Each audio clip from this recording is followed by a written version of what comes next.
제가 나이는 얼마 먹지 않았는데 우리 사회가 워낙 빠르게 변하다 보니까 저희 어린 시절 일들이 무척 꽤 오래된 것처럼 느껴질 때가 있습니다.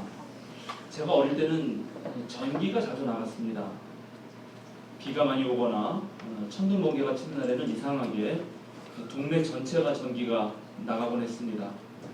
물론 때때로 또 우리 집만 전기가 나가는 경우가 있었기 때문에 전기 나가면 꼭 이웃집도 깜깜한가를 확인하는 일이 저의 담당이었습니다. 그래서 양초가 필수였는데 성냥으로 양초에 불을 붙이면 새까만 어둠 속에서 밝아오는 그 작은 촛불이 마냥 신기하고 또 신비했던 기억이 납니다. 저희 고향집 뒷뜰에는 우물이 있었는데 아주 요긴하게 쓰였습니다.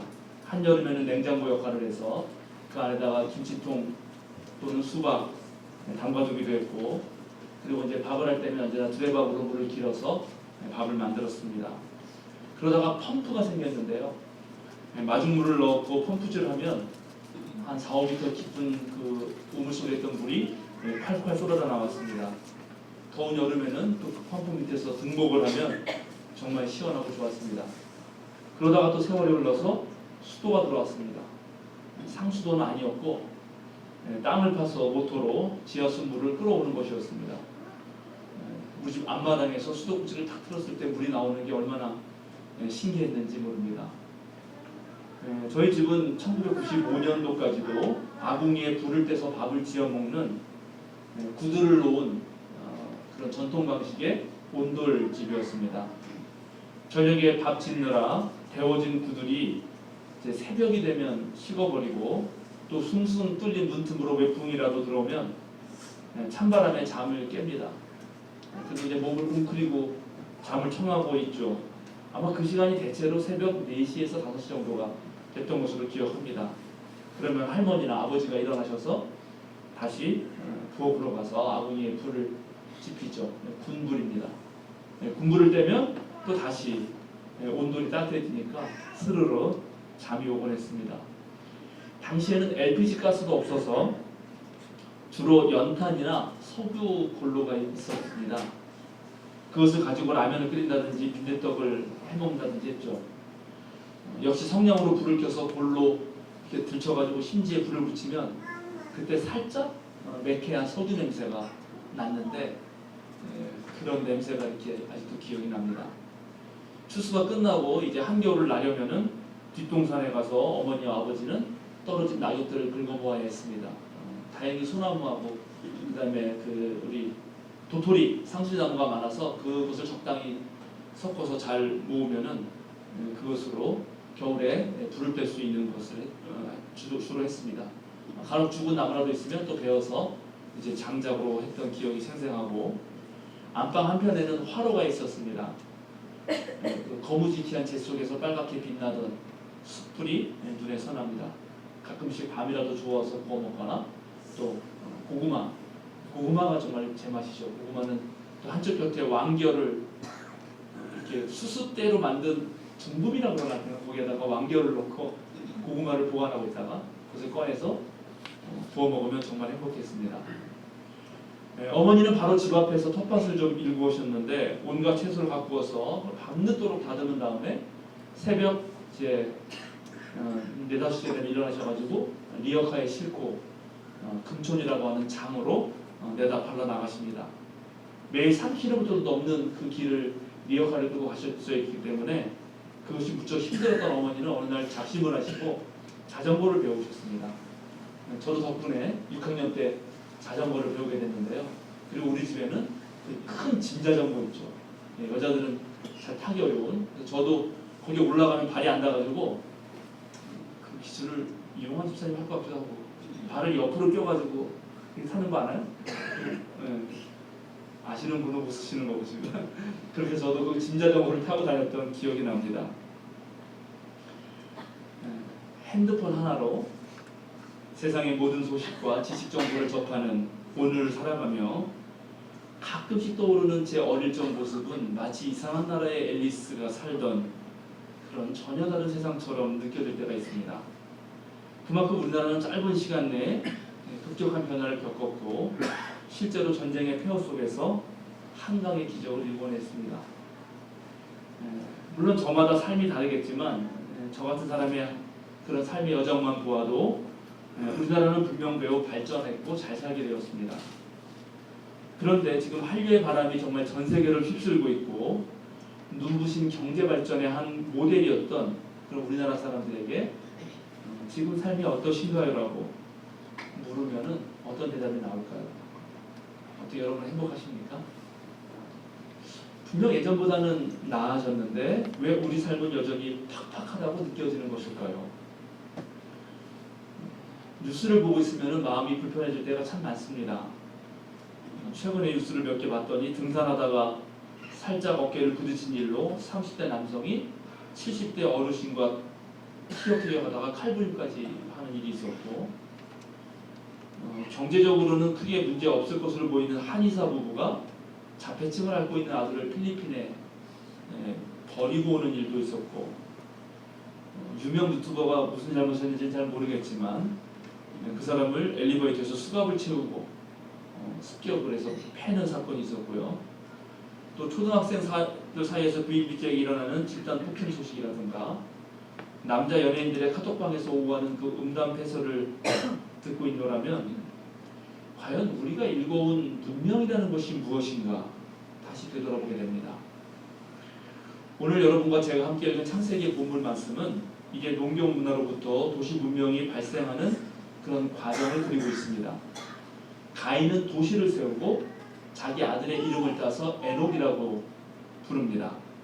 그 에녹의 5대 후손이 라멕인데 이 라멕은 두 아내와 함께 살았다라고 창세기를 언급하고 있습니다. 일부 다처제가 등장하는 것입니다.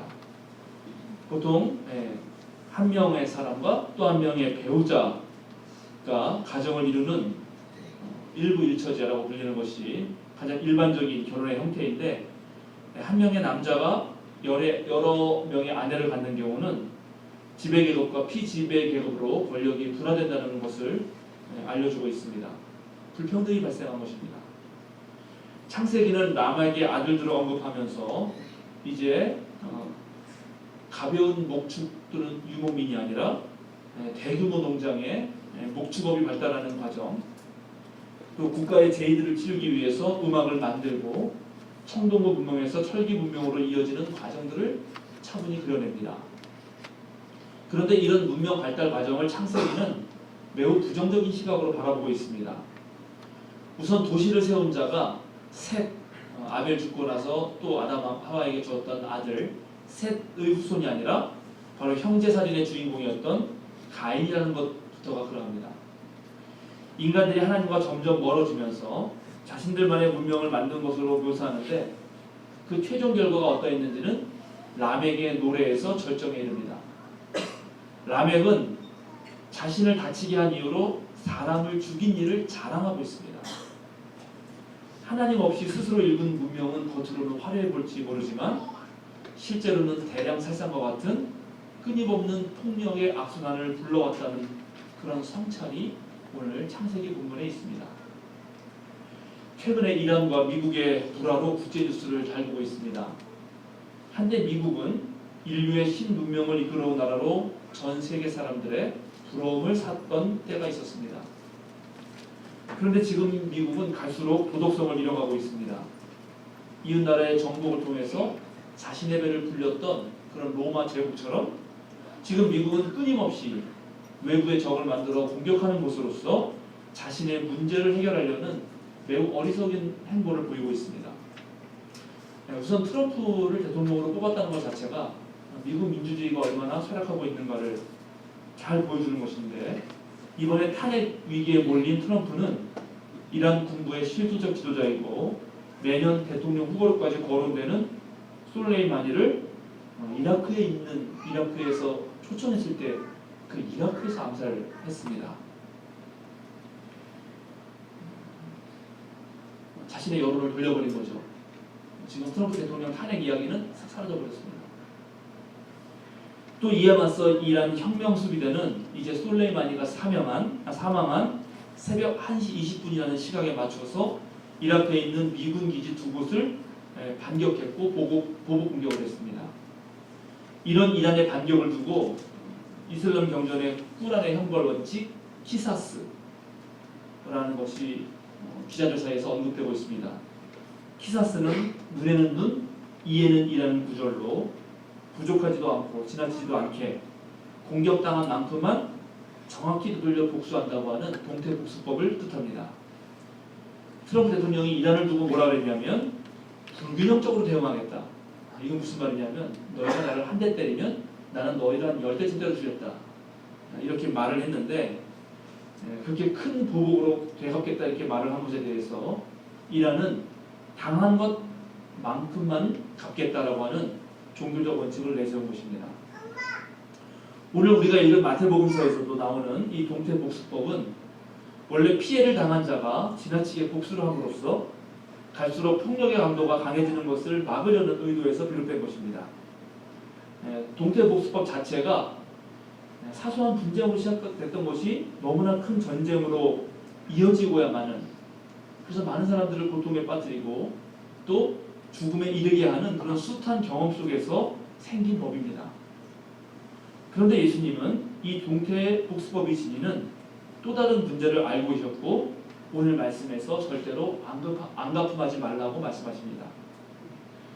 왜냐하면 동태복수법이 오히려 복수를 정당화하는 도구로 사용됐고 또 폭력이 정의의 이름으로 둔갑하기 쉽기 때문입니다. 그래서 사실은 오늘날도 계속 내가 행하는 것이 정의라고 하면서 전쟁을 일삼는 일들이 생기게 되는 것입니다. 그런데 문제는 폭력이 일상화된 그런 세상에서는 인간이 견디기 어려운 그런 고통들이 계속 발생한다는 것입니다. 라멕은 지금 자신이 살인했다고 하는 것을 자랑할지 모르지만 그것을 정당화하면서 나는 가인보다 훨씬 더 대단하다 이렇게 말할지 모르지만 미국 또한 자신의 살인을 정의를 세우기 위한 것이라고 그렇게 꾸며대지만 실제로 이런 폭력이 계속되는 동안 피해를 입은 사람들은 정말 지옥 같은 삶을 살아야 되는 것입니다. 오늘 읽은 시편이 바로 그런 한 사람의 고통을 다루고 있습니다. 이 사람은 원수들의 괴롭힘 때문에 하도 울어서 눈이 침침해졌고 우라가 얼마나 속에서 사무쳤는지 시력까지 잃게 되었습니다. 밤마다 눈물로 잠자리를 적시고 탄식으로 밤을 지새웁니다. 마음은 걷잡을 수 없고 뼈가 마디마다 떨립니다. 기운을 잃고 살아갈 힘마저 사라집니다. 사람이 갑자기 불행을 당하거나 뜻하지 않은 폭력의 상황에 노출될 때 그 사건은 그 사람을 평생 괴롭히는 상처로 남게 됩니다. 괴한에게 공격을 당한다든지 묻지마 폭행의 희생자들이라든지 가정폭력에 노출된 사람들은 극심한 공포 때문에 자신도 모르게 가해자들의 말에 순순히 따릅니다. 자신의 취약함과 공포심, 무력감과 혼란을 동시에 느끼면서 어떤 것도 할 수 없게 됩니다. 그런 불행한 사건이 지나도 이런 감정들은 계속 남아있습니다. 시간이 흘러가면서 이 사람이 그 사건을 떠올릴 때마다 왜 내게 하필이면 그런 일이 일어났는가? 그때 왜 나는 그렇게밖에 행동하지 못했는가 하면서 분노와 또 죄책감과 의심과 우울함과 후회와 무의미에 계속 노출됩니다. 그 뒤로는 작은 일에도 쉽게 놀라게 되고 또 무섭고도 너무나 생생한 꿈을 꾸기도 하고 자신을 괴롭혔던 그 사람을 죽여버리고 싶다고 하는 그런 상상을 하게 되기도 합니다. 또 자기가 그런 상상을 하는 것 때문에 자신의 모습이 수치스럽고 괴롭습니다. 만약 그 사람이 신앙인이라면 왜 하나님이 나에게 이런 일이 생기도록 가만 내버려 두셨는가 하면서 이제 신앙의 위기가 오고 믿음을 잃어버릴 그런 매우 어려운 상황에 처하게 됩니다.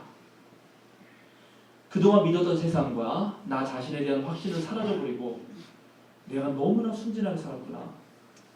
정말 이 세상은 정말 위험한 곳이고 내 자신에 대해서도 전혀 다르게 생각합니다. 그동안은 내 운명은 내가 개척하는 것이고 또 내 스스로 세상을 살아갈 수 있다고 믿었는데 그 믿음이 무너져 내려버리기 때문에 자꾸만 앞길이 막막해지는 그런 느낌에 휩싸이게 됩니다. 정말 삶을 살다 보면 누구나 뜻하지 않은 그런 불행이 찾아올 수도 있고, 또 실제로 그런 일들이 벌어지면 위와 같이 내 자신에 대한 믿음과 세상에 대한 긍정적인 감정들이 전부 상실되기 때문에 우리는 그런 것을 미연에 방지할 수 있는 계획이나 또 평소의 훈련이나 그런 일이 벌어지면 어떻게 치유할 수 있을지를 조금 연구하고 준비하는 과정들이 필요합니다. 피해를 당한 사람의 입장에서 그 남은 상처를 치유하기 위해서는 대체로 6가지 정도의 질문을 해야 되고, 그 질문에 스스로 어느 정도 답을 얻어야 합니다. 첫 번째, 과연 나에게 일어난 일이 무엇인가? 내게 무슨 일이 일어났단 말인가? 두 번째, 왜 나에게 그런 일이 일어난 것인가? 세 번째, 당시 나는 왜 그렇게 행동했는가?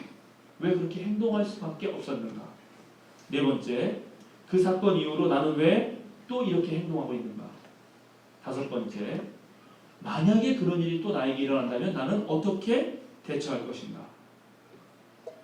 여섯 번째, 이 일이 나 자신과 나의 가치관이나 신앙, 나의 미래에 어떤 영향을 지금 미치고 있는가?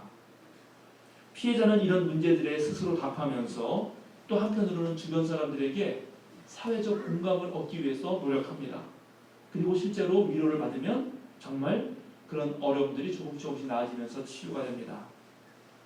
피해자에게 일어난 일은 잘못된 일이었다.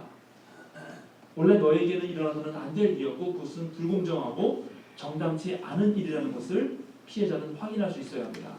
내 잘못이 아니라는 거죠. 그리고 그 사건이 발생했을 때 얼마나 괴롭고 힘들었는지를 충분히 얘기할 수 있는 기회가 주어져야 합니다. 그리고 물질적 손해와 심리적 고통에 대해서 현실적인 보상도 따라야 합니다. 즉 피해자들의 욕구와 그 피해가 충분하고도 적절하게 다뤄져야 하는 것입니다. 마태 교회를 세워나가던 신앙 공동체는 유다 로마 전쟁이라고 하는 최악의 고난을 겪고 나서 그때 발생했던 모든 상처와 트라우마를 치유하고자 했던 사람들입니다. 이들은 자신의 전통에 대해서 자부심이 있습니다. 우리는 하나님의 택하신 백성이었다라고 하는 그런 유대인들의 자부심이 있었습니다. 그러나 그런 유대인들이 가지고 있던 그런 신앙과 전통을 확실하게 더 근원적으로 변혁하고 싶다고 하는 의지도 있었고, 또 유대교는 이제 그리스도교 안에서 완전히 새롭게 탈바꿈할 거라고 기대했습니다. 조상들이 지켜온 계명과 율법을 완성하는 것은 바로 우리들의 몫이다라고 생각했던 사람들입니다. 이들은 선으로 악을 이김으로써 악을 점차 줄여나가려고 무척 애를 쓰고 있습니다. 사소한 말다툼이나 무례한 언어와 행동이 결국 큰 피해를 주는 사건과 사고로 이어지기 때문에 그것을 조심스럽게 다루려고 합니다. 사람의 마음속에 있는 양심을 일깨워서 서로 존중하는 삶을 만들어가고자 합니다. 폭력을 폭력으로 해결하는, 그래서 폭력의 악순환을 계속 만들어내는 것을 끊어버리고 이제 폭력을 사랑으로 바꿔보려고 합니다. 모험을 하는 것입니다. 누가 내 오른쪽 뺨을 때리거든 왼쪽 뺨마저 돌려대어라 하는 명령은 그냥 막고 있으라는 말은 아닙니다. 상대편의 오른쪽 뺨을 때리려면 왼손으로 때리거나 또는 오른손 등으로 때려야 합니다. 그런데 중동 지역에서 왼손은 뒷일을 처리하는 데 쓰이기 때문에 왼손이나 손등으로 사람을 치는 일은 폭행죄가 아니라 모욕죄에 해당되었고 폭행죄보다 2배의 벌금을 내야 했습니다. 즉 오른쪽 뺨을 맞은 사람이 왼쪽 뺨을 다시 돌려대는 것은 너와 나 사이에 벌어진 갈등이 꼭 폭력으로 해결될 것이라면 내가 맞아주긴 하겠는데 나를 모욕하는 방식으로 때리지 말고 나를 정확하게 인간 대우하면서 때리라는 것입니다. 특별히 주인과 종 사이에서, 때로 지배 국가의 권력자가 식민지 백성을 다루면서 때릴 때 바로 그런 폭력에 대해서 마태 교회의 교인들은 예수님의 말씀을 근거로 상대편 마음에 남아있을 그 양심을 일깨우는 것입니다. 분쟁을 힘으로 해결하는 것이 옳은가를 근원적으로 묻고 있고, 로마가 식민지 백성을 억압하고 또 폭력적인 방식으로 다루면서 과연 너희가 문명국임을 자처할 수 있는가를 물었던 것입니다. 고소에서 속옷을 가지려는 사람에게 겉옷까지 주라는 말씀 또한 같은 맥락에서 읽을 수 있습니다. 오늘날 말하자면 이 속옷이라는 것은 오늘날 우리가 입고 있는 제 겉옷과 같습니다. 그래서 여러 벌이 있었고 여기서 말하는 겉옷은 외투인데 딱 한 벌이었습니다. 겉옷은 밤에 몸을 따뜻하게 하는 이불이 되어주고 물건을 옮길 때는 보자기 역할을 했습니다. 돈 많은 사람이 이제 가난한 사람이 빚을 갚지 못하자 속옷들을 저당 잡으려고 합니다. 그때 그 가난한 사람이 자기 빚을 갚겠다면서 겉옷까지 다 내어주는 것입니다. 그럼 어떤 일이 발생할까요? 그렇습니다. 이 가난한 사람은 입을 옷이 없어질 뿐만 아니라 더운 떼약볕에서 그 볕을 견뎌야 하고 추운 밤을 안전하게 보낼 수가 없습니다. 인간이 누려야 할 최소한의 휴식과 잠자리조차 보장받을 수 없게 되고 또 벌거벗은 몸이었기 때문에 인간으로서의 자존심마저 무너지는 상황이 됩니다. 공적인 재판에서 어떻게 인간을 이렇게 만드는가? 이게 옳은 일인가? 구약의 율법에서는 모세도 겉옷을 담보로 잡거든 해가 지기 전에 그에게 돌려주라고 명령하고 있는데 진정 옳은 재판이라면 악덕 고리대금 업자를 설득해서 가난한 사람의 빚을 탕감해 주도록 해야지. 가진 자가 어떻게 가난한 사람의 속옷마저 빼앗도록 그렇게 재판을 하는가? 과연 그런 재판이 모두 행복한 사람다운 세상을 만드는데 필요한 재판인가? 합리성의 이름으로 또는 법조문을 들이대면서 가난한 자의 모든 것을 털털 털어가는 것이 과연 하나님의 뜻인가? 라고 오늘 마태복음서는 묻고 있는 것입니다. 누가 너더러 오리를 억지로 가자고 하거든 심리를 같이 가주어라 하는 말도 마찬가지입니다. 로마 군인은 식민지 백성을 징발해서 노역을 시킬 수 있었습니다. 그래서 예수님이 지고 가시던 그 십자가를 구레네 사람 시몬이 대신 졌던 것이기도 하죠. 그러나 로마는 자기네들을 스스로 문명국이라고 여겼기 때문에 다른 제국과는 달리 일을 시킬 때도 함부로 시키지 않고 오리만 시킨다. 약 1.5kg 정도 됩니다. 물건을 들고 가게 하더라도 1.5kg를 넘어서는 일은 시키지 않는다 라고 자신했던 것입니다. 어떤 로마 병사가 유대인 청년을 시켜서 물건을 들고 가라고 합니다. 그런데 이 청년은 매우 밝은 표정으로 그렇게 하죠 하면서 오리가 아니라 심리를 들고 가주는 것입니다. 어쩌면 20리, 30리를 들고 가주었을지도 모릅니다. 사람은 보통 지배자의 위치에서 일을 시키면서 권력의 맛을 한번 보면 또 그 권력의 맛을 보면 볼수록 남보다 윗자리에 앉아있는 것에 쾌감을 느낍니다. 그러나 아래에서 시키는 일을 하고 또 윗사람의 눈치를 보아야 하는 사람은 돈은 벌지는 모르지만 인간으로서의 자존감을 얻기는 쉽지 않습니다. 그런데 오리를 가라고 강요하는 그 사람에게 심리를 기꺼이 가주는 행위, 그 행위 속에는 내가 너에게 자비를 베풀겠다고 하는 그런 인간의 높은 도덕적인 우월감이 있습니다. 남에게 베푸는 사랑이라는 것, 그것은 가진 자나 못 가진 자나 높은 지위에 있거나 높은 직위에 없거나 누구나 할 수 있는 진정 명예로운 일입니다. 당시 세상은 권력이 앉은 사람에게나 명예가 수여되었고 그 밑에서 일하는 사람은 수치를 감내해야 했습니다. 그런 세상에서 이런 자비의 행동은 비인간적인 삶을 살아야 하는 그런 식민지 백성에게 무척 큰 자존심을 심어주었습니다. 남을 지배하는 인간들의 양심은 또 새롭게 만들어 주었습니다. 권력을 내려놓고 겸손하게 다스려라. 관대함을 통해서 하나님을 닮아가라 라고 하는 그런 요구들은 보통 신의 아들로 자처했던 지배자들에게 요청되던 덕목이었습니다. 그런데 예수님의 제자였던 마태 교인들은 힘없고 박해를 당하고 멸시당하면서도 지배자들에게 요구되는 이런 덕목들을 자신들이 해냈던 것입니다. 불의함을 불평 없이 참아내는 것을 넘어서 이제 원수까지도 사랑하려고 했고 나를 박해하는 자를 위해서 기도하면서 사랑을 실천하려고 했습니다. 자기가 속해 있는 사람들끼리만 협조하고 그 밖에 다른 사람들을 배척하는 그런 집단 이기주의를 해체하고 또 평등한 인간관계를 세우려는 그런 자주적인 능력을 발휘했을 뿐만 아니라 이제 모두에게 넘치는 사랑을 베푸시는 그 하나님을 닮아 가려고 노력했던 것입니다. 마태오 교회 교인들은 하나님의 자녀로서 이제 훨씬 탁월한 도덕적 우월성과 자의식 그리고 인간의 보편적 자율성을 가지고 행동합니다. 이들은 남과 떨어져서 홀로 지내면서 남 위에 군림하는 그런 지배자가 아니라 자기 몸처럼 이웃을 사랑하는 거룩한 가족들이며 모든 생명체가 함께 행복한 하나님 나라를 꿈꾸자고 초청하는 사람들입니다. 예수께서 요구한 행동은 수동적으로 악에 굴복하는 것이 아니라는 사실을 잘 알기 때문에 마태 교인들은 무력이 아닌 사랑으로 적극적으로 비폭력적인 저항을 하면서 불의를 폭로하고 또 폭력의 악순환을 끊어내려고 그렇게 노력했던 것입니다. 사랑하는 생명사랑교 여러분, 문명인이 된다는 것은 어떤 것을 두고 말하는 것일까요? 문명생활. 그건 무슨 생활일까요?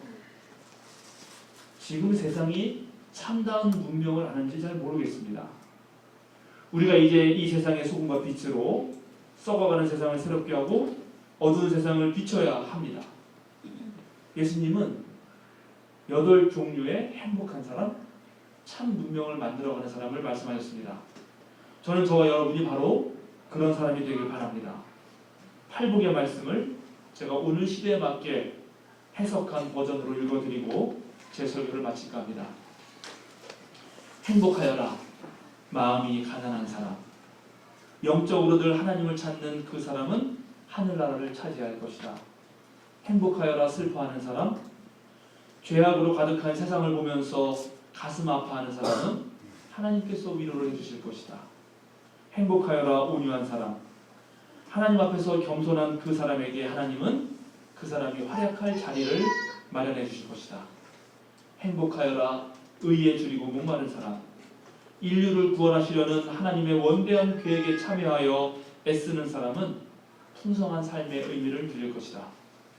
행복하여라 자비한 사람. 형제 자매와 이웃의 잘못을 용서하고 그들을 따뜻하게 대해주는 사람은 하나님께서도 따뜻하게 대해주실 것이다. 행복하여라 마음이 깨끗한 사람. 말과 행동에 교활함이 없는 진실한 사람은 하나님을 보게 될 것이다. 행복하여라 평화를 이루는 사람. 사회의 갈등을 해소하는 능력을 보여주는 그 사람은 하나님의 아들, 딸로 불리게 될 것이다. 행복하여라 의를 위하여 박해를 받는 사람. 세상의 유혹에 타협하지 않고 하나님의 뜻에 따라 올바르게 살기 때문에 고통을 당하는 사람 또한 하늘나라를 차지하게 될 것이다. 다 함께 기도하겠습니다. 언제나 새로운 역사를 만드시는 하나님, 주연절 첫 주일 주님 예수 그리스도의 삶과 가르침을 올곧게 지켜내고자 했던 마태교회 교인들의 삶을 되돌아봅니다. 선한 열매로 하나님께 영광을 돌렸던 믿음의 선배들을 바라보며 우리 생명사랑교회 또한 올 한 해 모든 선한 일에서 열매를 맺고자 합니다. 우리에게 지혜와 용기와 힘을 주시고 넘치는 주님의 사랑을 늘 맛보게 하여 주소서. 자존심을 가지고 당당하게 살아가게 하여 주소서. 이 사회에 생명사랑교회를 세우신 우리 주님의 뜻을 기억하며 예수 그리스도의 이름으로 기도드립니다. 아멘.